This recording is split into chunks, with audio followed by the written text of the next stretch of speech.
Hello, everybody. Welcome to our Friday night industry night. And I feel a little disorganized this evening, trying to make sure I don't spill water or anything catastrophic while we're doing this. But glad you could join us. If you've not joined us before, I'm Andy Barney, and I've been a professional technician for 15 years now. And we closed our shop back in 2022 so that we could focus full time on teaching our skills rather than doing service. This is Paul, who is the second part of our team and focuses mostly on the vintage arena. But we had our big event last week, which thank you all for being so patient with us because there were so many moving parts. We kept all of our regular programs, the new program we added, and then an influx of a bunch of people. And it's been wonderful. Now, what's been different about this last round of large enrollments at one time is that the majority of you have definitely expressed an interest in taking your skills from just saving money to making money, which is one thing that we definitely advocate for. So with that in mind, we are looking at how to go forward with this program, make it as easy and accessible as possible, and for you to get the most benefit out of it. If you have worked with Paul and I at all, you know that we are very dedicated to teaching as many skills as possible, supporting you any way we can. And this Friday night program seems to really be giving us the right direction to go in. So at the end of my little presentation today, I do have a poll. This is one of probably many. We really value your feedback because, again, we want to make this a really useful program, not just something that we show up and do for you.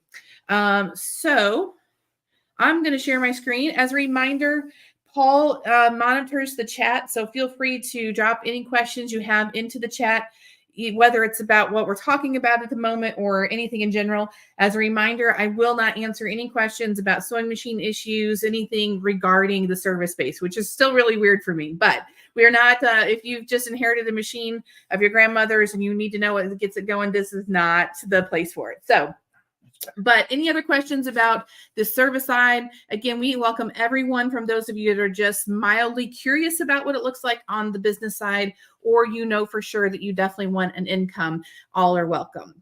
Let's see, is that everything I have? Yes. So I'm going to share my screen. I think I already did. And I'm going to start with, like I said, we're working on a different format, but for now, we're just going to stick with what we're doing. So this is, Madeline had emailed me, and Madeline just joined us recently. So welcome, Madeline. Joined me. She emailed me after last week's session and she missed it, but she had a really good question. She said, I have two topics. One, I had to work today, blah, blah. I had a question regarding something you mentioned in the industrial night video.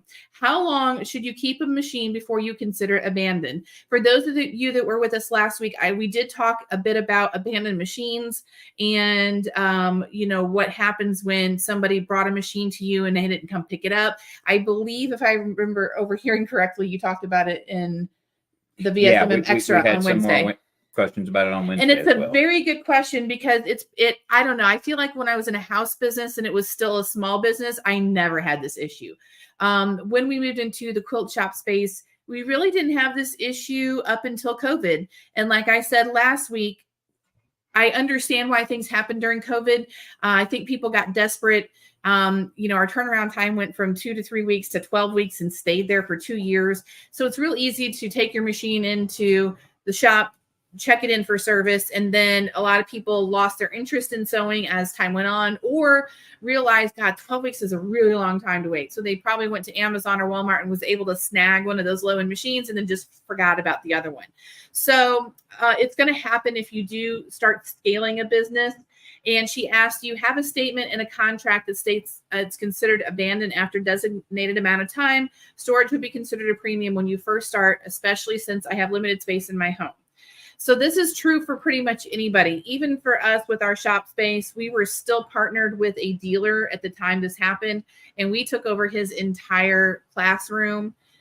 We have Paul built extra storage shelves. They are coming out of our ears. But from home, when I started at home too, this would have been a problem. So I put together a few things here about abandoned machines. So this is kind of the process that we went through. One, when the machine is finished, you notify the customer that it's ready and you pick your method In the early days, I think I was using email more than anything. Then you're going to follow up each week for 30 days. So in our shop, automatically, we had an automated system. An email went out, said, your machine is ready. Here's what we did to it. I attached any pictures that I had taken of the machine with notes and let them know how much it costs. Because we were a shop, of course, most of them paid when they came in. Now, prior to my full-scale shop business, I would basically send a PayPal invoice, and if the customer let me know ahead of time, look, I don't use PayPal, I just rather pay in cash, you can make out an arrangement where they bring you cash or check when they pick up, whatever works for you. But regardless, when you leave a message for a customer, you send an email or a text, you have to follow up. So you do have your part in this of gently staying in touch with a customer to make sure they know that their machine is ready to come pick up. So we did keep extensive records. Every time a text, an email, or phone was sent, we kept a phone log for each customer saying, whoever did it, so we knew. And then we started a storage fee of $5 a day, starting accruing on day 31. So if the customer's machine has sat there, and you can adjust this to whatever you want. I do urge you to look at your state and see. I'll dig up what I could not find my notes since we moved. There is something that we had in the state of Georgia that fell along the lines of, like, if you hire a contractor and they start remodeling your house and then they kind of bail on you, any tools, materials, or anything that were still in your possession, you have rights to because they abandoned the job. So it kind of falls under a similar law. When I figure out what that terminology was to search for, I will make it available for you. But anyway, for us, it was 30 days. So on day 31, that machine started accruing a storage fee of $5 a day. And then I did that all the way up through day 45. To me, if you haven't picked it up in 6 weeks and you're accruing charges, you ain't gonna. So at that point, at day 31, we did go ahead and send a letter to the customer, probably before that, honestly. We did mail it with saying, this is our policy. You're now accruing a storage fee. You're going to have to pay these fees before you come pick up. So if the customer either pays the invoice and the storage fees when they come, there are innocent mistakes, and I think we probably forgave more than we collected. Oh yeah, and that's because usually, and the hard part is we did work with a lot of older folks. You don't know when health issues hit. You don't know when they've been sick. Family members have been sick. I question whether some passed during COVID. We try to be gentle, but still have to protect your boundaries. So we did, when someone came in and they gave us a good enough story, we were like, fine, just pay us your bill and take your machine, because I'm not that evil and cruel. So at day 45, though, in our shop, the machine was considered abandoned. And at that point, it is definitely in our possession. What we personally did was any of them that we would, of course, sell to make back what we put into the machine, or we would donate it. We worked with a couple of charities, and we did usually donate them. On day 45 or just before, you can send a final letter with the amount due, plus, if you did $5 a day for 15 days, that's $75 in storage fees. And I always send it certified where they have to sign for the letter. And I think I only did that maybe 3 or 4 times where we got to that point. And give them a final deadline. Like, this is the day that you have. After that, this machine is considered abandoned. It's our property. And I cannot stress this enough. Keep records of everything. Every time you email, text, or leave a message or have a phone call, put what the content was in there, print out those emails, do everything you can in case someone ever comes back to you and there's a situation. I don't think we ever had a situation, did we? No. I think in the post closing the shop, we had a hard time getting hold of people post COVID when we closed our shop, but that was a whole different scenario. And we resolved those issues. So, and then, like I said, my letters and other notes for those of you that are in our programs, these are the kinds of things that I need to uncover the specific letter I sent. I have them just not on this computer, and any notes, I'll add those to the Business Schools program. So then Pat sent a message to me yesterday and asked for a few things. She said, I have a question. Do I have any questions, by the way, about that? No, okay. Not yet. I have a question I would like to ask for Friday. What is normally the arrangement for a tech using a fabric store as a drop-off pickup point? Does the store get a fee for each machine? What information do you expect the store to gather when a machine is dropped off? So I'm going to give a quick overview here, but this is one of the things I've been thinking about as we move forward. We're looking at a way to corral all of this information into one place besides just the business tools program. And that's because, one, we want to leave these sessions open to people who are not yet in our programs and are still weighing whether this is a good fit or not. But I also want to be able to continue these conversations beyond just Friday night. So I'm going to give you a short overview here, but know that we're going to go through these procedures in detail going forward. So for pickup and drop off, for those of you that haven't been with us for these conversations yet, this is one of the business arrangements I highly recommend when you start building your income, if it's an option in your area. I, in 2 different occasions, did pick up and drop off with a local quilt shop, and it was very successful. Now, that also depends on the integrity of the people in the quilt shop and a couple other things. Thankfully, I knew the owners of both shops, and it was never a problem. So, but you really have to weigh this because it does involve a stranger's machine and liability. So, when you're considering this, you always want to start with a conversation to see if a shop has the capacity or the want to even do this.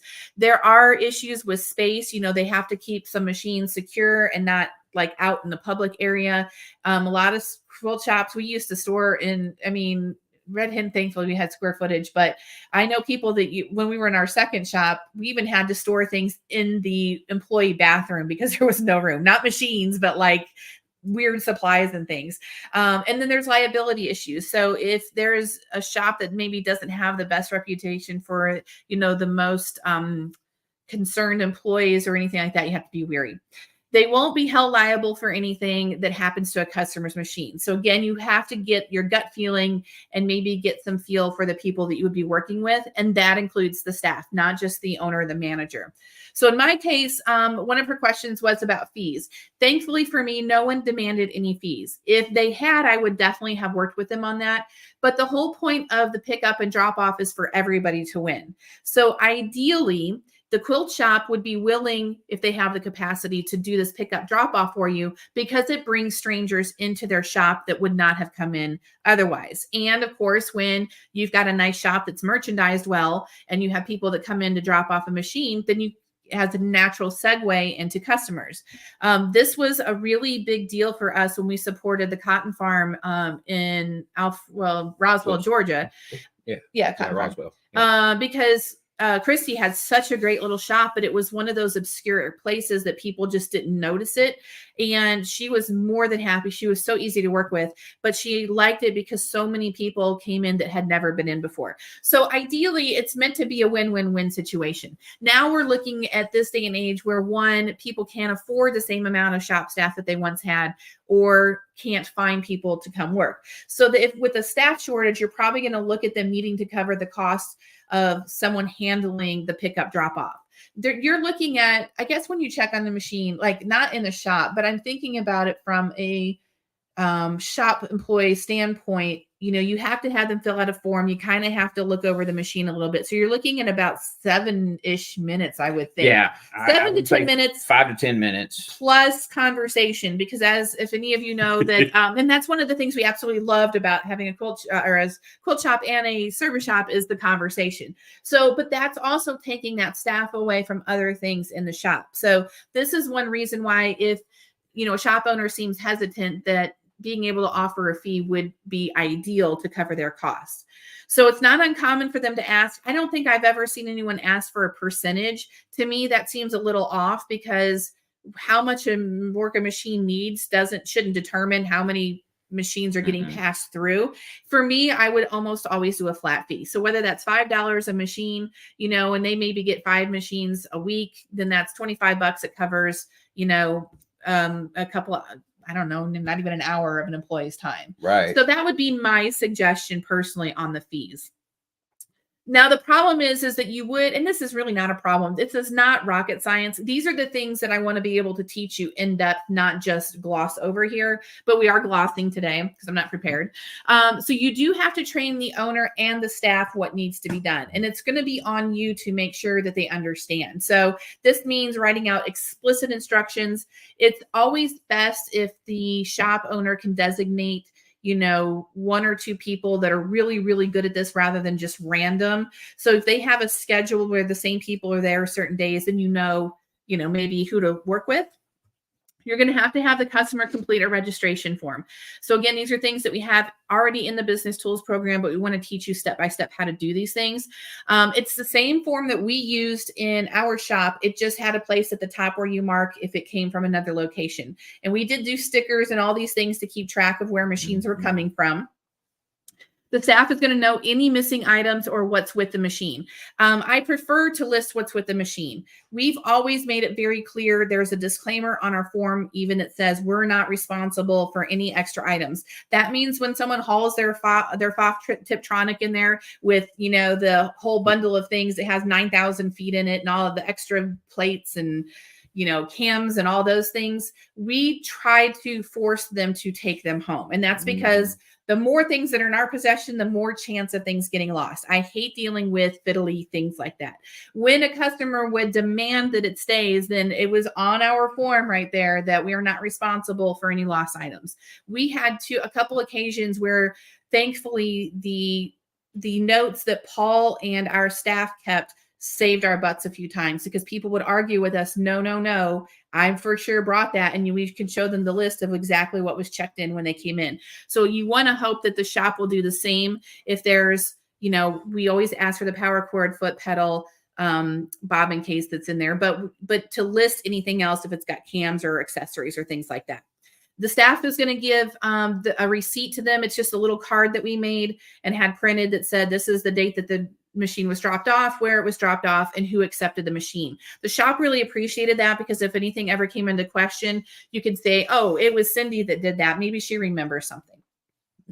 We did tag our machines. So we did take a stack of, when we took the registration forms, we took also the receipts and a bunch of tags. All of our tags have a serial number on them, and that serial number goes onto the machine at some point and onto the form. So we had this whole system where everything was matching up. It was overkill. But you know what? We never lost a machine. Nope. You want overkill, because you don't want to lose a machine. And then the machine is stored safely for pickup. So some places have a closet or a room, but you cannot leave machines in a public area whatsoever.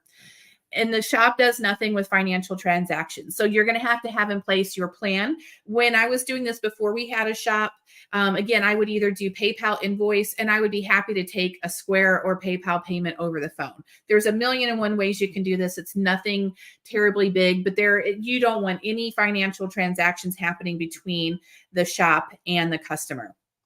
So no middlemen. And then after the machine is serviced, this is when you would collect the payment, whether you do it by PayPal, like I just mentioned, or take a payment over the phone. And rare occasion, I think we sometimes had someone say, can I just pay the shop when I go? And if it was okay with the shop and they were bringing cash or something, or a check. Right. That was usually a cash or check transaction. But it had to be exact cash or a check if you're willing to take a check. I did not obligate anybody that we worked with to take a credit card payment or anything like that. So then the machine, the receipt, and the machine notes are all items that are returned to the shop for pickup after any fees have been paid. Then you're going to contact the customer. So we never contacted the customer until the machine was physically at the shop. And that's because even if I said and called and said, hey, your machine's going to be there on Friday when I drop off again, some people blink and don't hear the Friday part, and they'll show up 2 days early, and then they're going to be mad at you. So we did a courtesy of reminding them of the shop hours of the pickup location, but we definitely did not call them until after the machine was there for pickup, for there be no confusion. And then we did prefer to have the customer drop off the receipt. It wasn't, I don't think we required it, but there's no way we didn't check identity of people coming into our shop either, but it was nice when they had the receipt with them. If they didn't have it, we didn't punish them for that. So the second part of Pat's question. Do I have anything before I? Okay. She said, I have 2 anecdotes for you about service business with a local vacuum and sewing machine repair place went out of business after 10 years because his shop rent went up. And yes, it does sound familiar to me, because if you've been listening to me for any length of time at all, I'm really scared for we're already in a dire situation. This is not a sales pitch, y'all. But I am really worried about what we're looking at, because more and more people are retiring out of this business, burnout after COVID is so high, and to have to keep meeting the demands of rent. We definitely closed our shop on purpose to do what we're doing now. But I'm not going to lie, the rent payment was a huge factor in that. Yeah. Because when you're just a, for him, he was probably a dealer. At least you have another stream of income through machine sales, which also carries its own stress. But for us, when you're just doing service, it's a lot of weight on your shoulders. So we're going to continue to see more and more independents especially fold up because rent is too high. So when you come into our programs and we teach you how to build a business, it's not through a brick and mortar unless you're partnering with somebody. Her second one says, someone called me willing to bring their machines from over 200 miles away while they're visiting family because they can't find a service person near them. I know when people come into our programs, people are hesitant to believe me when I say, look, if you just start having conversations with people, I promise you word will travel that even if you're just learning, word's going to travel because there are not shops in most places. I would say even in a large city. In Georgia, we were 3 miles from the oldest standing service shop, 4th generation technician. And it did not affect our business because word got out. So don't dismiss how needed the service is, even when you have people around them. And we did have all kinds of situations where people would bring us machines. Pat herself actually used to drive up from the south side of Atlanta, which is not easy. She was probably looking at 2 hours each way just to bring us her machine. And we had a lady that got on a plane and flew to us from New Jersey and brought her Singer 1591 because, yeah, her. Well, I was going to say, to clarify, she was visiting family. She was anyway. not. She didn't get on a plane to come to us. We're good, but we're not that good. We're not good. But the problem is that she had taken her nice 1591 all metal machine to someone, and because they didn't know that the feed dog's lower on those machines, they actually messed with a bunch of adjustments that took the feed dogs way out of time and out of whack. And so she didn't have anyone else to go to. So when she came to visit family, she said, should I check the bag or do I put it in the overhead? And I'm like, you do not want to lift this machine over your head to get it into the compartment. So she did check the bag. She wishes she'd put a lock on it because she had it all nice and padded and foam and everything. And of course, when they did the TSA check behind the scenes, they unzipped it, took all the foam out, and then just set it on top of the machine. Machine arrived fine, but that does speak to that. Mm-hmm. And then we had, do you want to talk about the California? Well, we had the Sacramento people. A machine shipped to us from California, Sacramento. It was actually a business that was doing furniture restoration, mm-hmm. and they had gotten a treadle in, and the customer wanted the treadle restored or the machine restored, and they couldn't find anybody. And these people were in Sacramento, California. So there's an entire country almost between Sacramento and Atlanta, Georgia. And we were the ones that ended up having that machine shipped to us so that we could do the repairs. Word definitely gets out and customers will find you. I don't think we ever paid for any advertising the entire time we had our shop. We also had, customers that would just drive in from a neighboring state. Mm-hmm. I think we had a lady that drove down from Knoxville, Tennessee. Some from North Carolina. My good friend Kara, who just passed recently, unfortunately, she was up in Chattanooga, and every time she would come through to go on a business trip about twice a year, she would stop in our shop on her way down and drop off her machine. And then on her way back, she would pick it up. So, and like I've said a million times, I still get an average somewhere between, it's probably slowing to 20 now, but 30 to 40 emails a week of people trying to ship their machine to us for restoration.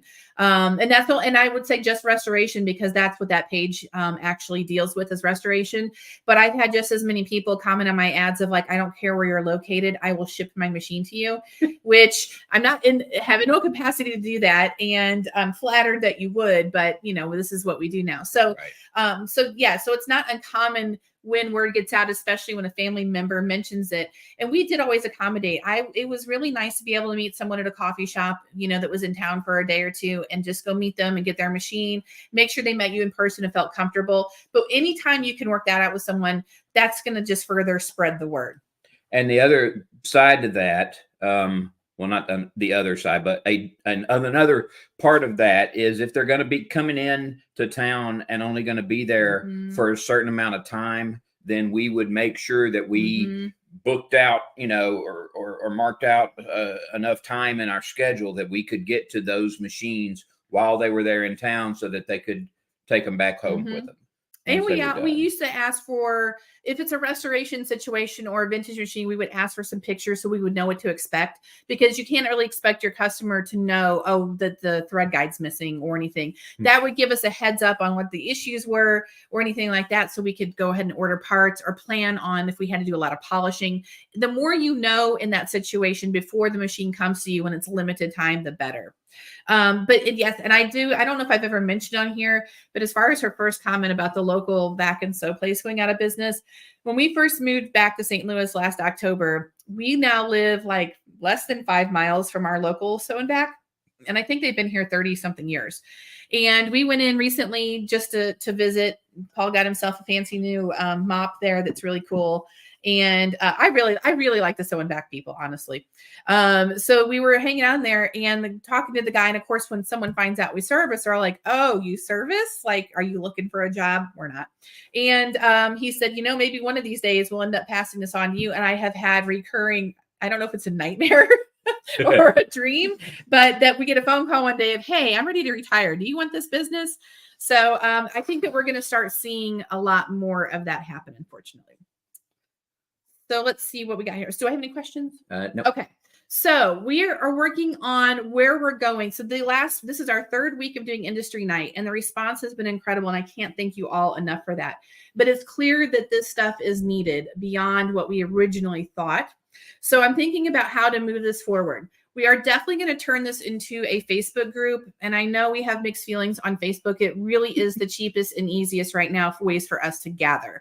So I don't know if that'll be short-term or long-term, but we are going to, over the next few weeks, form a Facebook group. And this is, again, because I want to be able to add additional materials and keep carrying on the conversation. So many of you don't get a chance to participate here because you have busy lives. And so when the comments come, on the videos in the week after, when you've watched the replay, it's really hard for us to keep track of what we've addressed and what we haven't. So I want to make sure we can carry on ongoing conversations with each other. For those of you that are actively working on building your business, I want you all to be able to share your experiences with each other, because so many of you are willing to be helpful. So we're going to start dripping actual lessons each week. Like I did tonight, I've just been taking questions, but I think it's time for us to have a more guided kind of curriculum. I work better when things are organized and there's a plan, which is why I do slides. Otherwise, I will go off on a tangent and we'll stay there for an hour. So we are going to start dripping actual lessons. For instance, I think we're going to take a break next Friday because of Memorial Day and so many people are traveling, but that'll give me 2 weeks to get these things underway. So I think we're going to start even with the basics of how you start what do you need to do when you take in a machine. We'll start going over our intake form that we had in detail. We'll provide what we have for you. We'll talk about, how to do your inventory system, how to keep track. So we'll start at the beginning and we'll work our way through.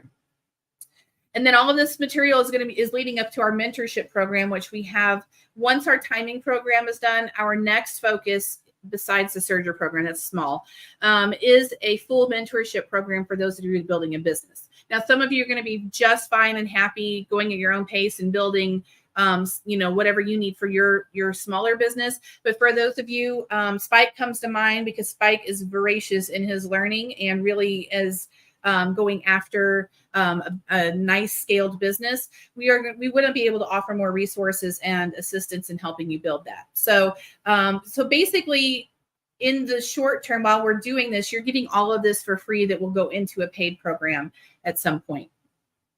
Now, the one thing I hate, because I hate doing this, is that at some point, because we're having to put so many extra resources into this part, we may have to start asking for a small fee to carry this part forward. We're looking at a $5 to $7 range, and it'd be per month. That's again just to cover our resources and our time and all the things that we want to be able to drip out to you. So I am putting up a poll. Paul's going to put a link in the chat. This is one of probably a few that we're going to do, but we're still making sure we know how to carry this forward, and I want to make sure I can meet the demands. So number one question is going to be, would you be willing to pay $5 or $7 a month for access to our exclusive training group? It'll be a weekly lesson and a topic each week that includes forms and material downloads. So again, this isn't just me giving you the forms and saying, here, this is what we did. We're talking about all the reasons behind it, all the obligations that you have on your part, how to cover your assets more or less. We'll do guest sessions with those that are already building their business in our programs. We've had several people volunteer to come on with us to talk to you, and you can hear about how they started in our program and grew themselves into a business. And we'll do ongoing conversations. And like I said, so again, all of this is going to lead to our mentorship program and give us a chance to teach you while we're building that. Sorry. Let's see. And then the second question is, would you prefer to be hosted on a private Facebook group or platform like Patreon? In the short term, we're just going to keep it on Facebook because it is the fastest and easiest for all of us. But I also like the idea of Patreon because it does organize files and resources a little bit better. So we're happy either way. Paul, did you put the link? I did. Okay, so Paul just put the link in the chat. It's literally those two questions. It should take you less than 2 minutes. So greatly appreciated. I am going to post this link in the Remove Your Covers and Vintage Facebook groups tonight after this call. And I will also send it out in the replay email for those of you that are on the replay list. That's all I have of that. Let me get out of here. And all right, so now we can open up the floor to anybody that has any questions, whether it's about what I covered today or anything in general. I'm happy to chat. Let's see. Oh, Hey, if you're watching on YouTube, when I paste the link, it doesn't post in as a link into the chat, so you will weird. have to copy and paste that address into your search bar or your. I would put it up on the screen, but it's this really weird, convoluted. Is it really not showing? Yeah, at not all? on YouTube. It's not. Everybody that's watching on YouTube says no. Oh shoot. Yeah, and it even says on the bottom, I think it says can't post comments to some destinations. So I think while it's live, YouTube it's weird like that. Okay. I will make sure it's in there at the end of our play here, though. Yeah. So those of you watching on YouTube, you will not be able to see the link, which is unfortunate. But I'll make sure you get it.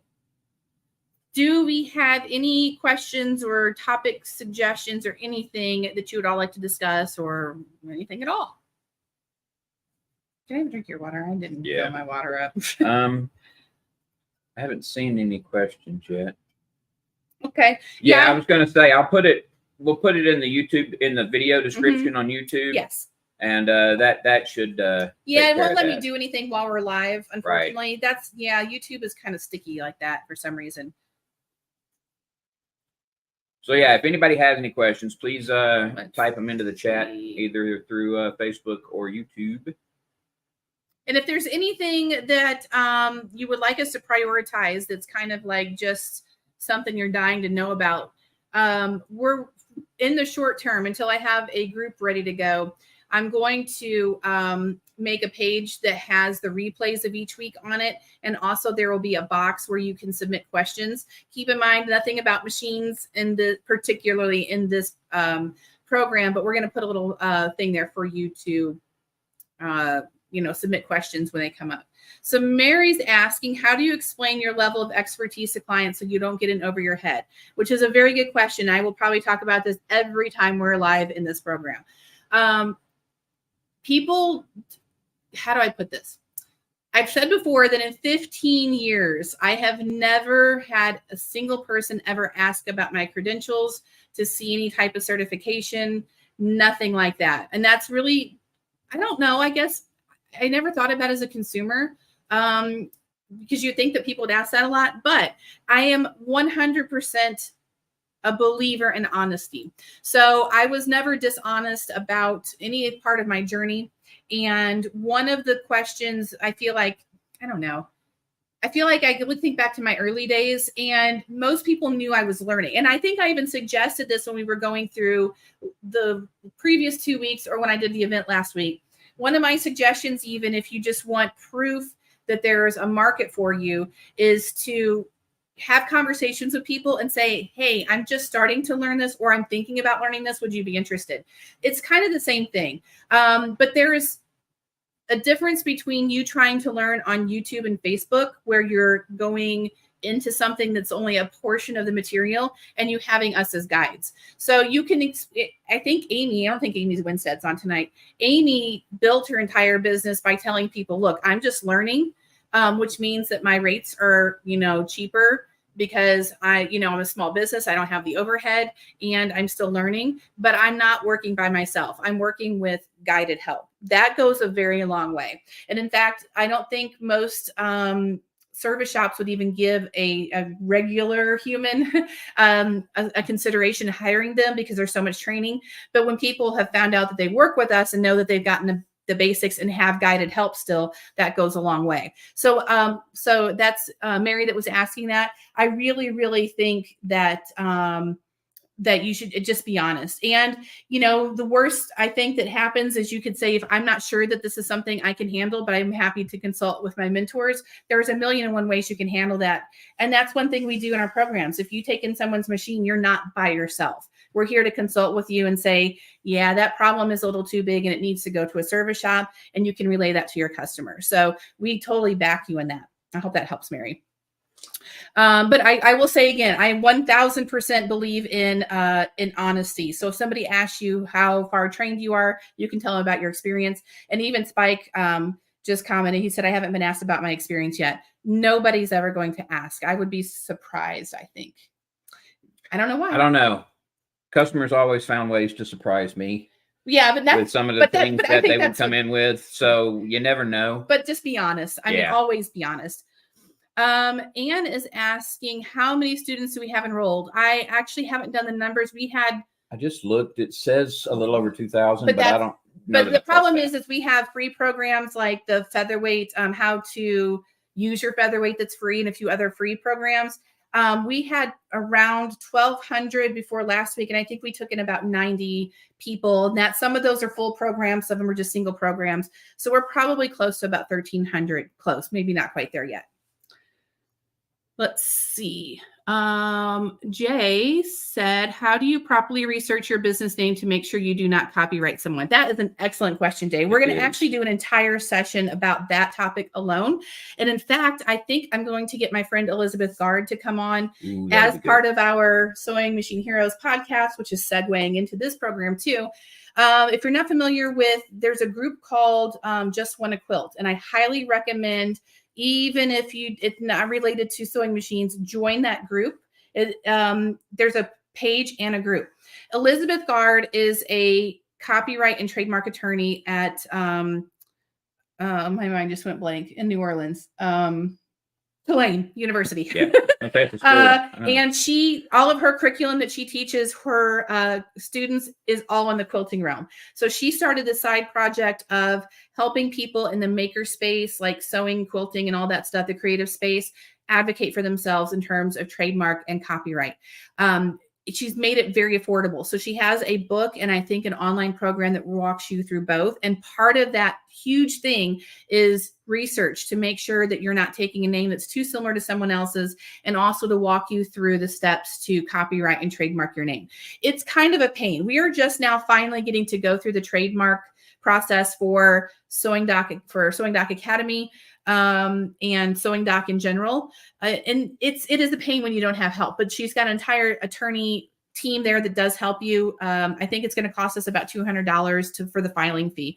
I highly recommend her group and her process. As far as researching the name, my mind is really fuzzy, so I'll have to dig some of this up, but I do know you have to do general searches on the internet. You can search your Secretary of State website, but that's just one state. But that's, I mean, that's for your state to see if there is a business, with the name that you want already in your state. Now that's not going to cover, nationwide or anything like that. But I figure most people are probably doing a local business. I'm not sure how many people are looking to. No, but you do. So expand country. I will say countrywide there. We got really lucky with Sewing Doc. And I chose my name very particularly because at the time that I changed, my original name was Atlanta Northwest Sewing and machine Yeah, service. it was a mouthful. It was. That was my that was super early. So I did strategically choose my name based on, like, I wanted a word, something that implied what I did, that was versatile but would also fit the academy. So you do have to do a bunch of digging. I can tell you that all of the cute names that you have thought up, like Make It So, has been taken by 9,000 people. Unfortunately, any of the obvious. So you really have to look around, and then you have to be really careful. And this is why I recommend Elizabeth and her methods in that book, because it does talk to you about, even though it's not trademark or copyright, you need to make moves to do that, because if someone's been using it for 6 or 7 years without trademarking, then they can prove their rights too. So it gets to be a convoluted mess. I personally prefer, if I were to go back and do it different, I think I would have put my name in it like Spike did. Spike has his name in his business, which I can't think of off the top of my head. I think, if I remember that right correctly, Spike.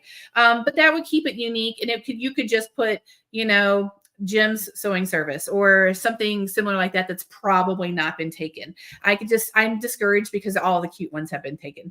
And I do get confused occasionally with Sewing Machine Doctors or Sewing Machine Medics and things like that.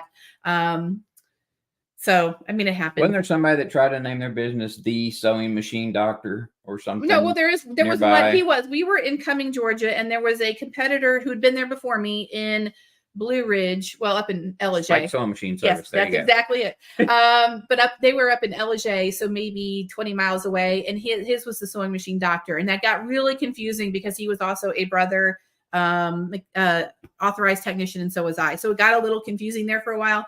But like I said, we're going to bring Elizabeth in to talk to us about that. But I will post, when I do the replay, I will put in there Elizabeth Guard's book and all that good stuff too, how to reach her. Let's see.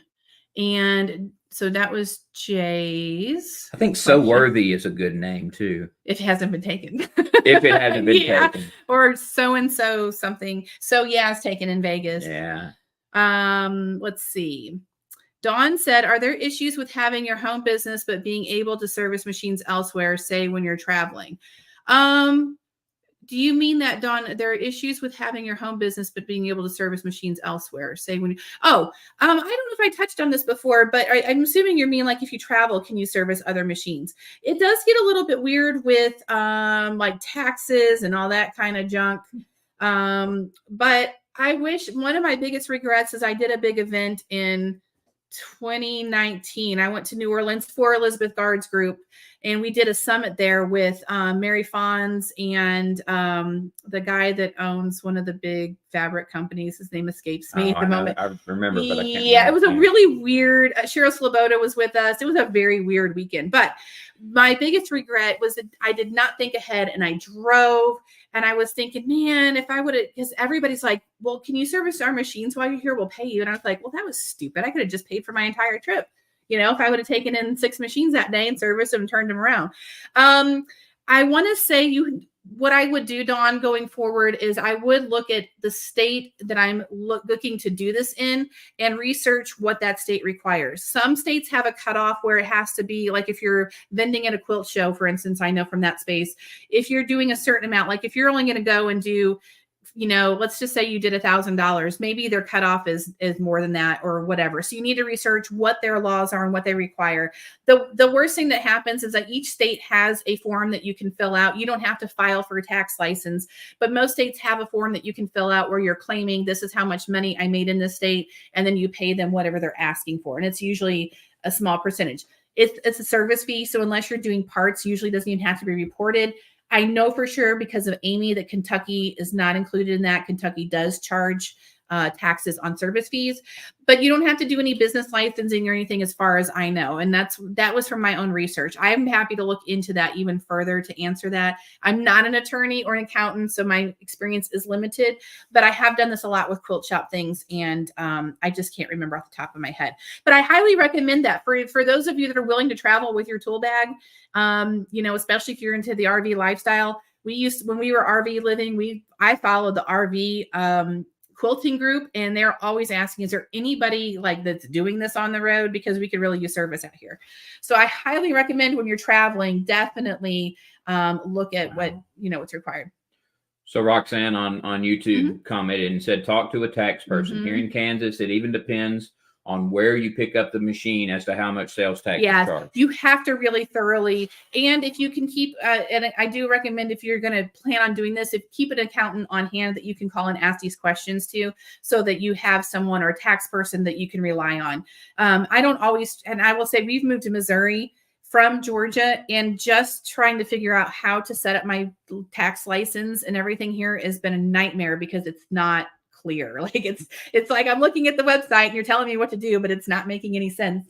So I would much prefer have someone knowledgeable to answer those questions for me than get myself in hot water. But like I said, unless you're going for weeks at a time and you're doing high volumes of money, you're probably not going to get yourself into a hot water unless you start doing high volumes. That being said, make sure your bases are covered. Those are good questions, though. There was a question from Allison up there. It says, do you find that your customers usually switch to an electronic controller versus a vintage sewing machine flip controller? That's a really good question. I think we talked about this recently in the vintage program. You're going to hear mixed. Did you just find a? Yeah. Sorry, y'all. Wire wheel. Yeah. You're going to find mixed on that, but I would say the majority of our customers over time really preferred the modern foot pedals. And that's because most of them have the single button. You know, women's feet were a lot smaller back in the 40s and 30s and 50s, not like mine. Well, that according to the manuals I've seen, you were supposed to wear your heels while you were sewing. You were, which I'm a barefoot sewer, so that doesn't work out. But what I always tell my customer, I have no judgments whatsoever if you want a modern foot pedal on your machine. I always recommend that they keep the original for integrity if they ever want to pass on the machine or sell the machine, because it is more worth more when you keep the originals. But you can definitely swap out for modern, and I do think that that's probably more common than not. And you also see that from knee bar to foot pedal also. I know a lot of people learn to sew with a knee bar, and that's great, but that's not for me. My hip doesn't like that. So I would definitely switch to a foot pedal for me. Let's see. Dawn said the people who made the machines assume. Yes, I think you're probably correct, Dawn. I don't know what women's feet were like back then, but I've been a size 12 for as long as I can remember. So, yeah.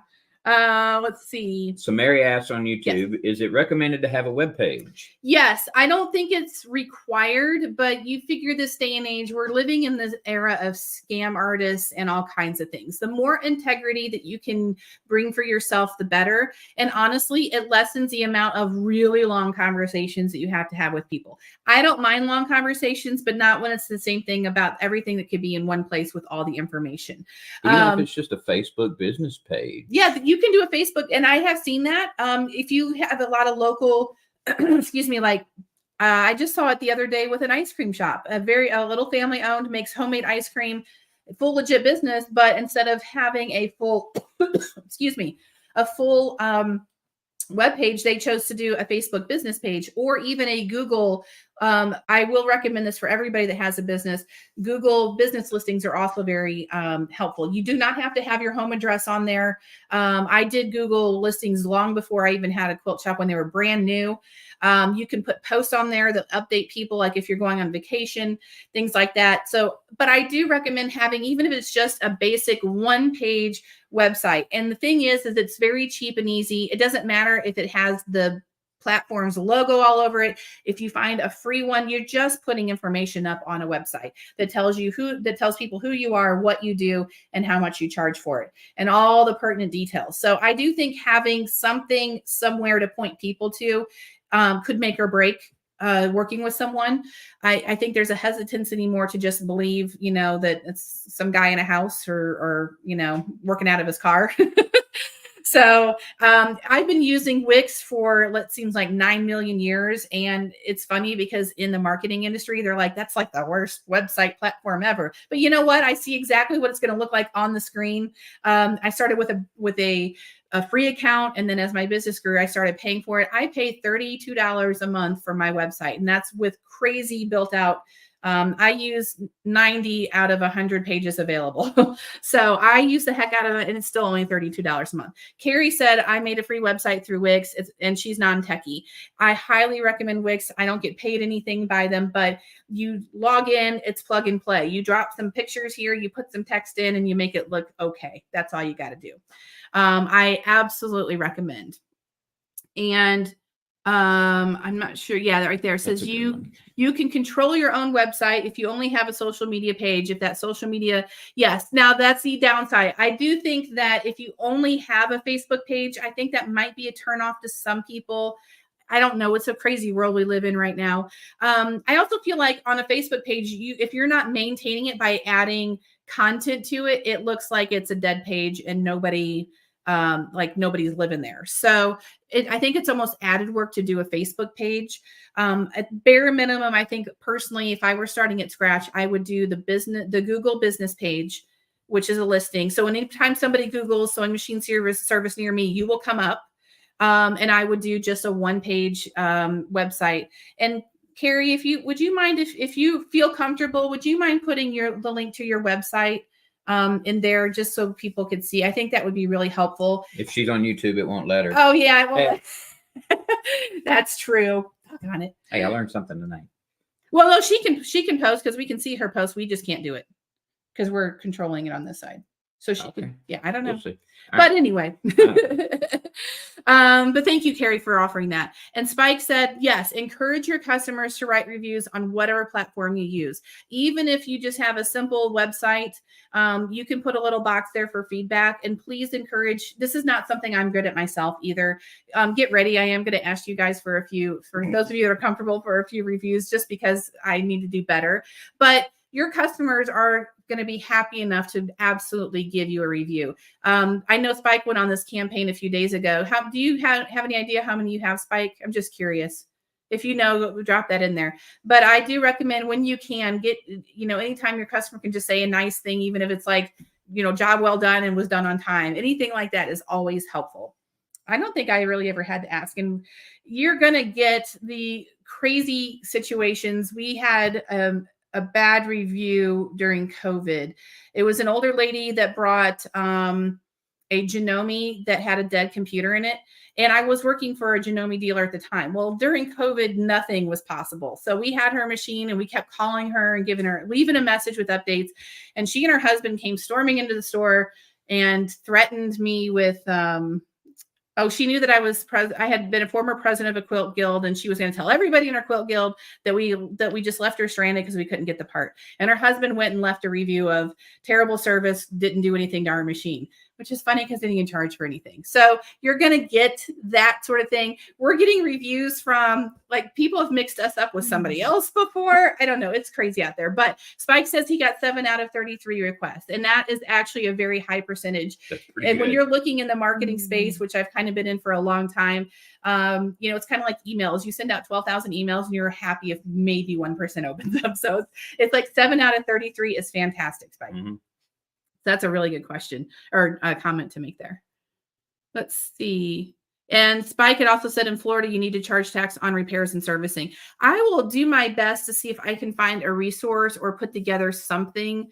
Although if you're whatever state you're living in, you need to do research because that's definitely not my field of expertise. But I definitely think that you need to research anywhere you're doing work on where you need to charge sales tax.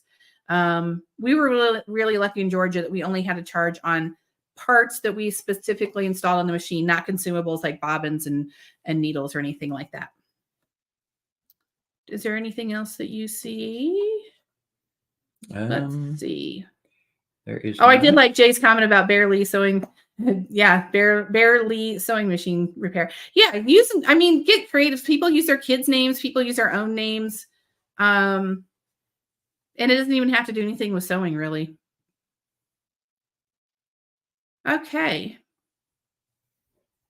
Well, like I said, when we get off of this call, I'm going to send a replay out to the subscription list, but also we will post, I'll go back into the description and post the link in there. You'll probably see this floating around for a bit. I do appreciate the feedback. We do take all of the, and there's another box there, I think, where you can offer any other feedback that you have in there. We are taking a break next week because there's so many people traveling for Memorial Day, and that gives us a few time to put together actual led curriculum. So as messy as it's been the last 3 weeks, I promise it'll be even more organized. Next week, we'll still take questions and Q&A. So think of the things that you're working through and that you need answers for and let us know. I love taking questions here, but when you can do like Madeline or Pat did, if anything comes to mind over the next 2 weeks before we get to the broadcast, I can always put together more materials for those. So keep that in mind.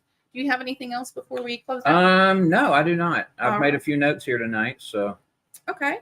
Casey said, lost track of time, just jumping on, and we'll have to watch the replay. I understand, Casey. I had to go call Paul and ask if he was going to join me tonight or what. So I thought she was going to come and get me. And she did 5 minutes before. I guess I have him well trained. Allison said, enjoying your upcoming Memorial Day weekend. Thank you for time. Oh, thank you, Allison, for coming too. Your bonus. Oh yeah, there's a lot to listen to there. Thank you for all of all of you that want us to continue. This has been we've been looking for a way to teach these things in a more organized way and get this information out there. We did not realize how much demand there would be for this side. Mm-hmm. I would say the majority of people that we heard from that joined over the last week alone said, oh my gosh, for one, people they're like, I always thought this was a possibility, but I didn't know how to get there. And for other people that said, this is, I definitely want to explore this path. So we want to be able to give all this information to decide if this is the way you want to go. And I want to make it less scary for you. There's a lot of technical moving parts going on, and I don't want you to get bogged down in the details because it's not as much work as you think it is to do this. Let's see. Dawn asked, where do you want questions where do I want questions sent? If you'll do info at Fix and Sew, that's our marketing email. That's probably the best place because I do check that one every day. That would be good. And I am gonna work, I said, I'll get a page put up that has all of that on one spot. So we have one place to look forward to. It's so nice. fixandsew@gmail.com. No, info at fixandsew.com. Sorry. That's okay. Oh, God, I'm so old. It's been so nice to have these chats. I had only been watching the videos before tonight. Thank you. I'm so glad. Yeah, and I know Friday nights are who knows hit or miss whether you're busy or not. It seems to be work out the best. We party it up over here. after 8 at the Sewing Doc Academy. And by that I mean I sit down and hand sew for an hour. Dawn said this is exactly what I wanted and needed, and didn't know it until you set it up. Same for us, Dawn. This was my business mentors are so good at seeing spots that I don't see. And we're always trying to strategize on how to get information to you guys better. Sometimes we miss the mark, but I feel like we really hit it with this one. And Paul and I like to give as much as we can freely on what we've done and what we're doing. So, like I said, for every one of you that works within your community, that's a Sewing Machine hero to us. We're really, really working hard to replenish, what's missing out there. And you all are part of that. I'm hoping that between now and the next time we meet for this, I will have had a conversation with the director at the VDTA, which an SDTA, which is the trade industry, about getting you guys options for memberships with them and doing some additional training. So we have a lot in the works. But thank you all for joining us. I will have some more organized things. And if you're not already sewingdocacademy.com/industry-night. It's on the front page of the website. For now, if you go there and if you're not on the subscription list, I do recommend it. That way you'll get, I only send out the replay with the notes in it. So I'm not even sending the reminders. I just post those anymore. I don't want to be a burden in your email, but then that way you'll make sure you get any attachments that we send and the polls and all those good things. So if that's it, we're going to wrap up. I think that's it. All right. Well, thank you guys for joining us. And for those of you that are traveling over the next week or two for the holiday, please be safe out there. We will be here. I'll be here working on curriculum, trying to finish the timing program and working on this one. So if anybody needs any help from us, just let us know. Have a good weekend.